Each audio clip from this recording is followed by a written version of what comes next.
Misalkan lampu ya, bam tuh kayak gitu. Jadi emang si Future Builder ini tuh dia nggak nge-rebuild.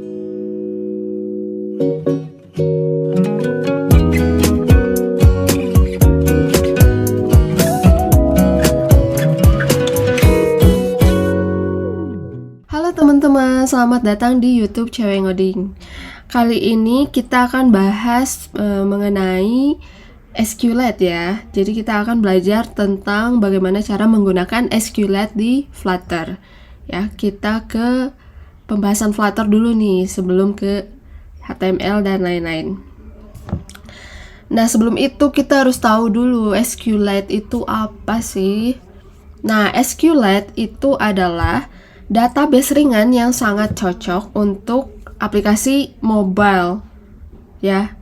Jadi biasanya kalau di mobile itu butuh database lokal, biasanya kita pakai SQLite yang untuk yang penyimpanan lebih rumit. Ada juga penyimpanan lokal yang untuk sederhana tuh ada shared preference, ada Hive dan masih banyak lagi ya dan lain-lain.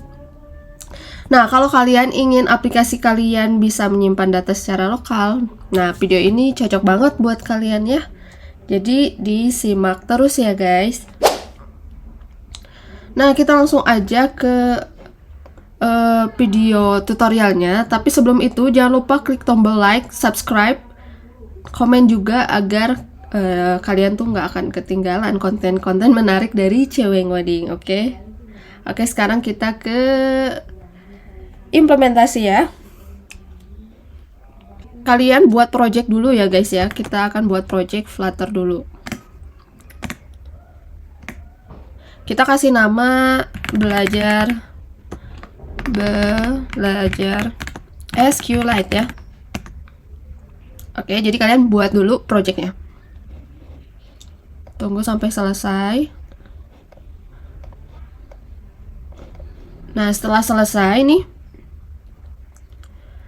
kita akan tambahkan package ya. Jadi SQLite ini kita harus install package-nya.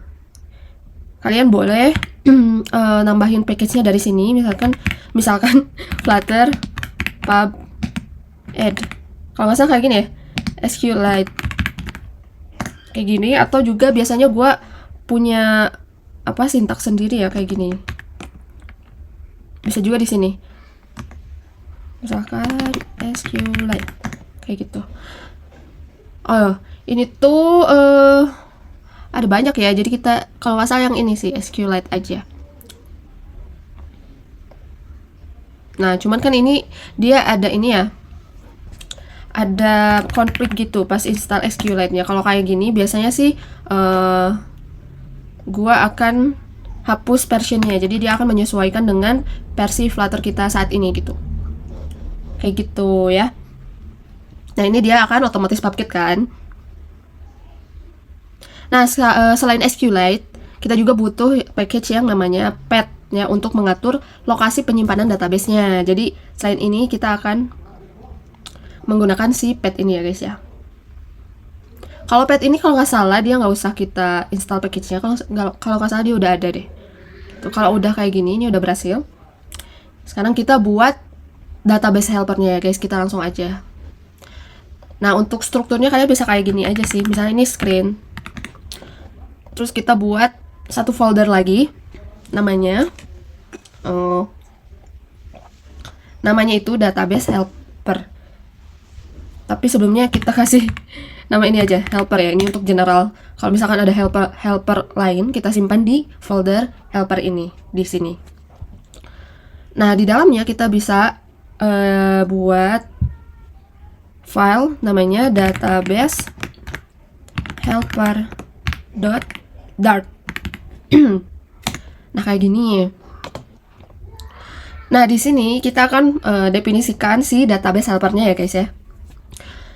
Jadi kalian, oh iya, btw gue juga nggak terlalu hafal sintaksnya ya. Jadi gue akan lihat juga, kalian juga nggak usah menghafal. Yang penting kalian paham apa yang akan kita coding ini gitu ya. Jadi nggak usah perlu hafal sintaknya seperti apa, yang penting paham. Jadi yang pertama kita akan buat kelas namanya database helper ya. Nah, di dalamnya kita akan instance si kelas database helper itu sendiri. Jadi kita panggil static panel, kita panggil lagi kelasnya, terus kita instance ya. Nah, instance-nya caranya kayak gini. Nah, seperti ini. Di sini juga kita. Nah, nanti gue akan jelasin ya kenapa codingannya kayak gini. Nah, di sini kita panggil factory database helpernya, terus panggil instance. Instance-nya samain kayak yang di atas, gitu. Nah, jangan lupa juga di sini kita akan manggil yang namanya database ya, database si SQLite-nya. Jadi kita definisiin dulu si database-nya ya. Kita panggil kelas namanya database. Nah, jangan lupa diimport ya dari SQLite seperti ini. Terus kita panggil database helper internal ya, kayak gini. Nanti gue akan jelasin ya. Nah, setelah inisialisasi, definisiin semua variabel-variabel yang kita butuhkan, setelah kita nge-instance juga kelasnya, di bawah ini kita akan membuat sebuah metode untuk mengget datanya ya. Mengget database-nya. Jadi di sini kita panggil future database. Ya, ini kita panggil database, terus kita get database ya. Namanya bebas sih, cuman gua namain get database. Get database sing ya. Bukan sing, sorry, asynchronous ya. Nanti kita akan mereturn sesuatu di sini nanti. Kita kasih kondisi if database tidak sama dengan null. Kalau database-nya nggak sama dengan null, kita akan return si database-nya. Kayak gitu. Oh, ini nggak usah pakai tanda seru ya. Kita return database-nya. Kalau misalkan database-nya null, nah di sini kita akan menginisialisasi ya, membuat database-nya. Kita panggil init. Nah, nanti kita akan membuat metode yang namanya init database juga. Database.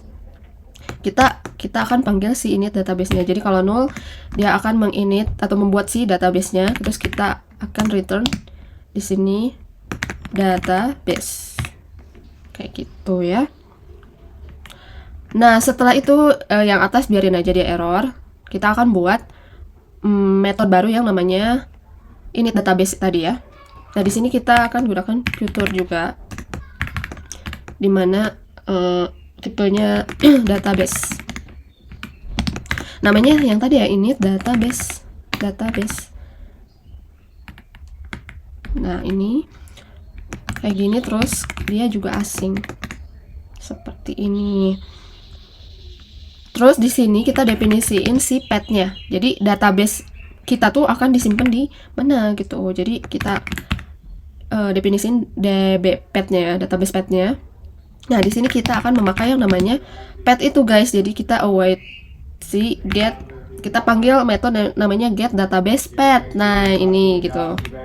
Kita udah get database path-nya. Terus di sini kita definisiin si path-nya. Kita pakai ini join. Sorry, ini tipe. Join db path ya. Nanti ini lokasi si path-nya ya, db path, terus nama apa? Di sini nama database-nya apa gitu, guys. Misalkan barang misalnya barang.db. Gitu. Nah, ini error kenapa? Kalau misalkan kalian di join-nya error, nah itu tuh kita belum manggil si path-nya guys, yang kita butuhkan tadi si path. Sini kalian panggil aja package path ya. Nah, yang ini nih, yang path/path.dart. Panggil aja. Nah, dia udah nggak error kan ya. Terus di bawahnya kita akan return sesuatu ya. Kita akan return si database-nya. Ini kita panggil aja return await ya. Kita tunggu. Namanya open database guys. Nah, kita masukin path-nya. Ya, kita masukin path-nya. Jadi path itu nanti database-nya disimpan di situ. Terus kita kasih version 1.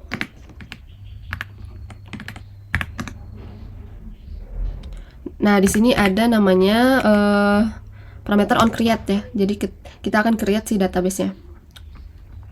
Nah, terus kita akan panggil ini db, version. Yang kita panggil yang ini aja. Nanti kita akan buat metode di dalamnya. Nah, jangan lupa kita tambahin asing ya, supaya dia menunggu prosesnya selesai gitu. Di sini kita await. Kita buat ya db execute. Nah, db execute. Nah, di sini kita akan nge-create si table-nya guys ya. Nge-create si table buat database-nya kayak gini nih. Ini ada contohnya create table, misalkan table test gitu kan. Jadi kita akan buat yang kayak gini sama. Kalian giniin aja. Nah, di sini kita buat kayak gini.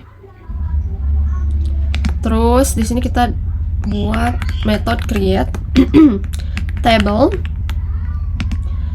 apa gitu kan, misalkan table items ya. Nah, di dalamnya itu kita akan ngedefinisiin ada field apa aja. Misalkan di sini ada field ID yang tipenya integer. Integer. Terus dia tuh akan jadi primary key-nya. Dan auto increment kayak di database biasa aja SQL. Di MySQL misalkan ya. Kalian kalau buat database sama juga kayak di sini. Auto increment ya. Koma, terus apa lagi di sini definisiin lagi. Misalkan kita akan nambahin namanya ya. Nanti kalau kalian mau ada field lain bebas ya. Nah, tipenya text, udah gitu aja. Nah, di sini kita akan tambahin kutip 3 ini. Jadi dia kayak string gitu guys sebenarnya. Nah, jangan lupa ya ininya ditutup. Nah, setelah itu ini juga jangan lupa ditutup pakai titik koma. Nah, ini udah berhasil nih buat init database-nya guys. Cuman di sini kenapa dia masih error, karena dia tuh nullable gitu loh. Nah, kita tambahin kayak gini juga nggak apa-apa. Biar kalau misalkan ngasih tahu kalau ini tuh nullable, bisa aja dia nanti null gitu. Tapi kalau dia null, kita akan create database-nya gitu. Kalau nggak null, kita tinggal panggil aja database-nya. Oke, nah ini udah selesai untuk nge-init si database-nya. Nge-init bisa nge-get juga bisa nge-create guys. Nah, setelah itu kita akan membuat metode namanya method untuk menginsert si datanya atau create data dari table items yang udah kita definisiin ini, yang udah kita buat. Oke, kita langsung aja ya, kita panggil future lagi guys. Nah, kalau kali ini datanya bebas karena ini sesuai, maksudnya kalian mau buat datanya tuh kayak gimana, apakah kalian mau buat list atau berupa map string dan lain-lain. Karena ini gue akan membuat datanya strukturnya list map string. Jadi gue akan definisiin si tipenya list di sini, list map string ya. Map string dynamic, map string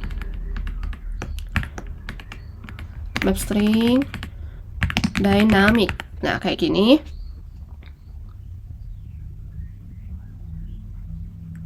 Sorry, kalau ini buat nge-getnya ya. Kalau untuk nge-insertnya nanti kita buat ya. Kita nge-get dulu deh, soalnya kepalang kita nge-get ya. Nah, kalau mau nge-getnya tuh kayak gini ya guys ya. Jadi kan emang datanya berupa list ya yang mau gue simpen.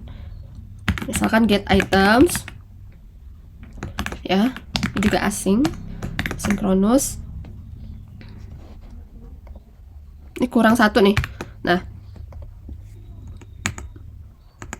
di sini kita definisiin db-nya final db await database gitu. Database ini yang mana yang kita definisiin ini nih, nge-get database-nya kayak gitulah. Terus guys, kita akan nge-return isinya ya. Kita return await db.query. Nah, di sini nama tabelnya guys, kalian masukin nama tabelnya karena kita akan nge-get data si table items ya. Gitu. Ya karena dia nullable ya guys ya. Ternyata ini kita akan paksa dia. Sebenarnya ini ada cara juga sih guys. Kayak gini nih, database. Kayak gini nih. Jadi kalian gak usah pakai ini juga, harusnya bisa nggak sih? Nggak bisa ya? Yaudah, sama aja ya. Ya pokoknya gitu deh. Nah seperti ini untuk nge-get si itemsnya ya.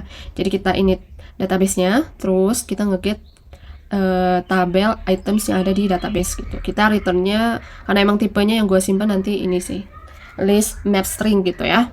Terus, nah di sini kita akan ngebuat metode untuk nge-insert itemnya. Jadi kita panggil lagi si puture. Di sini tipenya integer karena apa? Karena kita akan berdasarkan si ID-nya ya guys ya. Kita akan nge-insert berdasarkan ID-nya. Kita kasih nama insert items, item. Terus di sini kita insertnya apa? Insertnya name aja karena tadi cuman buatnya field name aja. Kalau kalian misalkan ada field yang lain, misalkan name terus place gitu kan, bisa kayak gini, name place kayak gitu guys ya, dan lain-lain. Karena gua satu ya, gua satu aja definisiinnya. Terus di sini kita panggil asynchronous lagi. Nah di sini juga kita definisiin final db await database. Kita panggil dulu database-nya await. Nah di bawahnya kita akan return await db ya. Db ini kita panggil. Nah di sini kita akan panggil method insert-nya ya. Nama tabelnya kalian masukin. Bisa aja sebenarnya guys, kalau nggak mau nulis-nulis lagi di sini, kalian tuh bisa kayak gini. Sebenarnya string table name gitu kan, atau di constants atau di file yang lain ya, biar rapi aja. Misalkan barang.db gitu kan. Nah, table name ini tinggal kalian panggil aja di sini. Table name, terus ini juga. Jadi kalian gak usah nge-hardcode satu-satu gitu. Nah, salah tipe guys. Return. Ini juga kayak tadi lagi, null label ya, null safety. Nah, di sini kalian insert values-nya apa, kayak kita bikin table di MySQL aja, sama aja. Sini value-nya, nama field-nya masukin ya. Terus masukin juga variabel ini yang mau kita insert tuh apa, name. Kalau kalian ada yang lain bisa koma, ini misalkan place, terus place gitu kan, kayak gitulah. Nah jangan lupa ditutup. Udah nih. Jadi insertnya kayak gini aja ya guys, seperti kalian buat database di MySQL kalau kalian pernah belajar gitu. Nah untuk database helpernya udah selesai ya, udah selesai nih. Jadi kita akan ke UI-nya guys ya.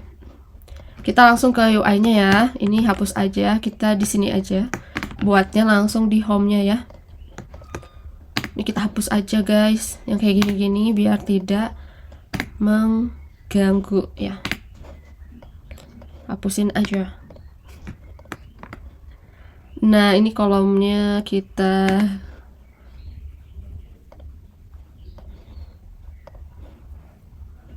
ini plottingnya juga kita hapus.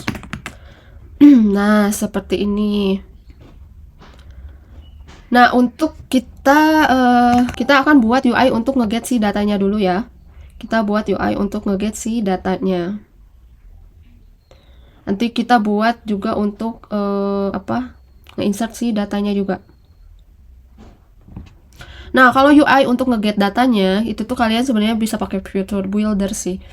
Kalau biasanya sih pakai Future Builder. Gak apa-apa, di sini aja guys. Kita panggil dia. Di sini itu tuh kita panggil si konteks, terus datanya tuh kita pakai dia snapshot ya, kayak gini. Nah, sebelum itu guys, kita akan tambahin tipe datanya yang nanti dia akan kembalikan. Seperti yang sebelumnya, kita akan mengembalikan tipe data map string dynamic kayak gini. Terus di sini kita harus mereturn sesuatu kan. Oh ya, nanti di sini isi juga buturnya apa. Nah, di sini kita isi buturnya si database helper. Cuman kita akan nge-instance dulu atau ngedefinisiin dulu si database helpernya ya. Kita panggil database helper.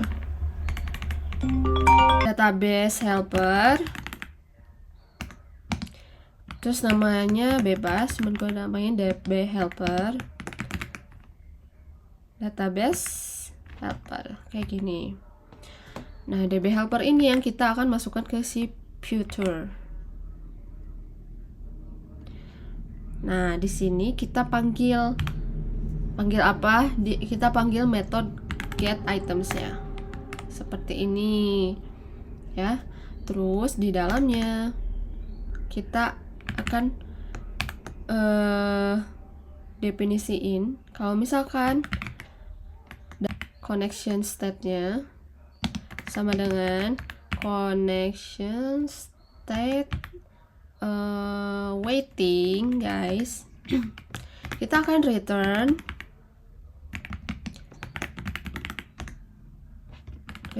tipe return Apache. Kita akan return circular progress indicator atau loading. Kalian bebas mau pakai loading yang mana. Terus else if kalau misalkan kita nge-get datanya error, kita akan return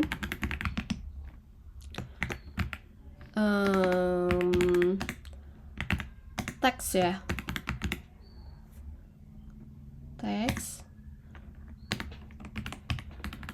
kalau misalkan dia tuh ternyata error. Sini terus kita panggil snapshot dot error gitu. Terus di sini else kalau misalkan datanya betul ada. Tapi di sini kita pakai variabel untuk menampung datanya dulu. Kita tampung dia di items. Terus panggillah snapshot si data ini. Kita pakai null safety ya. Kalau misalkan datanya nggak ada, kita akan return dia list kosong. List kosong. Nah, di sini return UI-nya. UI-nya kita pakai list view aja. Kalian panggil aja list view atau di sini tuh list builder ya, list view builder ya. Di sini kita akan item count-nya diisi item slang-nya. Terus di sini datanya kalian bebas nih mau bentuknya kayak gimana. Kita items index ya, kita panggil variabel yang lain ya. Ini hapus aja. Nah, kayak gini. Oke? Paham kan ya? Ini kita tambahin konstan. Kayak gitu. Add itunya gimana sih add itemsnya? Nah, kita bisa definisiin di sini atau di bawahnya ya. Nah, future builder ini mungkin bakal error sih di UI karena dia tuh butuh height gitu. Nah, kita tambahin expanded biar dia menyesuaikan aja ukurannya. Di bawahnya kita akan buat text form ya. Semoga nggak error UI-nya, cuman nanti kita run dulu. Kita akan buat text form dulu. Text form ini untuk nge-insert ya, kita panggil aja di bawahnya, nggak apa-apa ya. Nah, kita definisin dulu text controllernya. Text editing controller, ini name. Kita tambahin final aja. Ininya name. Kayak gitu. Terus di bawahnya kita akan panggil elevated button atau kita akan memberikan action.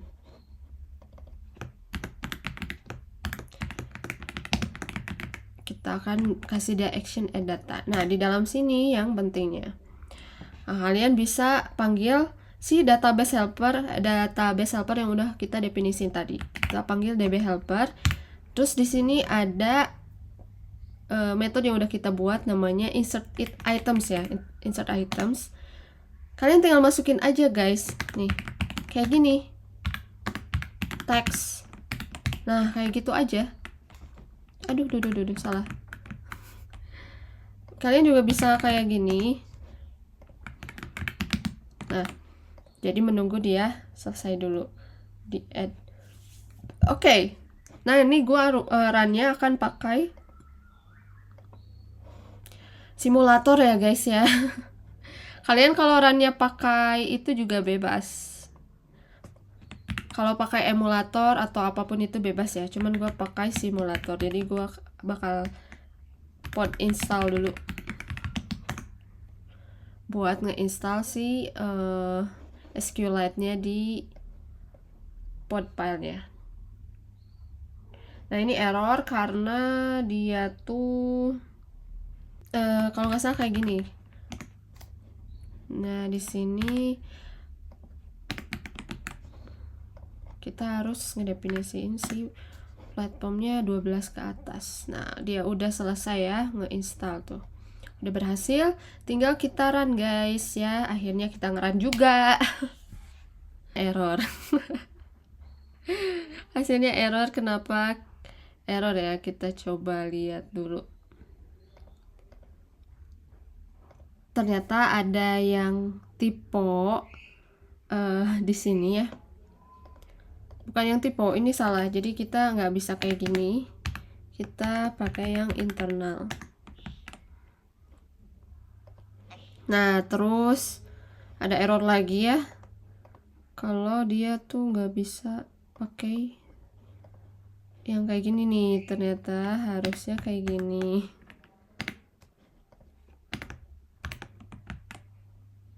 Nah seperti itu, jadi dia nggak error lagi ya. Kita refresh dulu. Nah kayak gini ya, karena emang datanya belum ada, jadi di sini kosong gitu. Coba kita tambahin data ya. Misalkan nama barangnya kursi. Add. Nah, di sini dia ada error lagi. Sorry ya, ternyata gua tuh typo dari tadi tuh ya. Itu harusnya nama database-nya. Ya, sorry. Nanti kalian benerin juga ya. Harusnya ini tuh database name ya. Nah ini udah ke-create database name-nya. Nah di sini kita nggak apa-apa kayak gini aja biar nggak pusing. Ini table name. Ya table name. Terus ini table name-nya tadi items ya. Items. Nah si items ini bisa kita kayak giniin. Table name-nya masukin aja. Nah ini udah benar namanya table name. Nah ini juga bisa kayak gini. Nah kayak gitu guys ya. Kita refresh lagi ya. Nanti kalian ganti juga ya. Coba kita add. Nah harusnya nggak ada error. Harusnya udah bisa ke add nggak sih? Nah coba kita refresh. Cuman dia nggak ini ya, nggak apa. Nah ini datanya udah ada, cuman dia nggak otomatis itu ya. Misalkan kita klik add data, dia otomatis muncul di sini ya. Coba kita akan otomatisin ya. Kita ke main.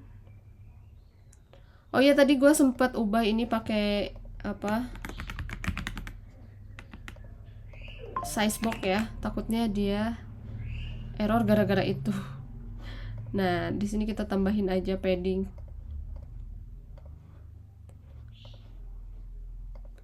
Tambahin padding kayak gini. Terus sebenarnya untuk bisa agar dia langsung tampil tuh ada banyak cara.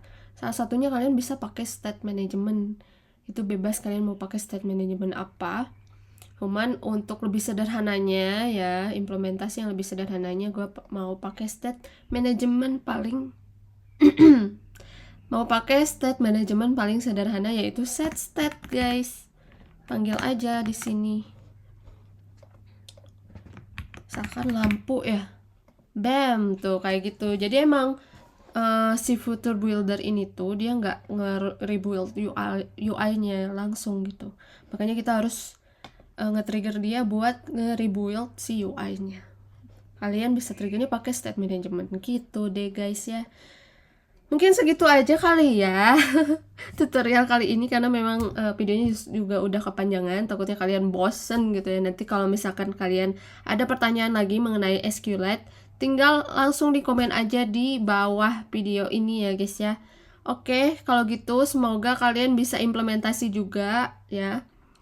Nanti kabarin, komen aja gimana hasil implementasi kalian.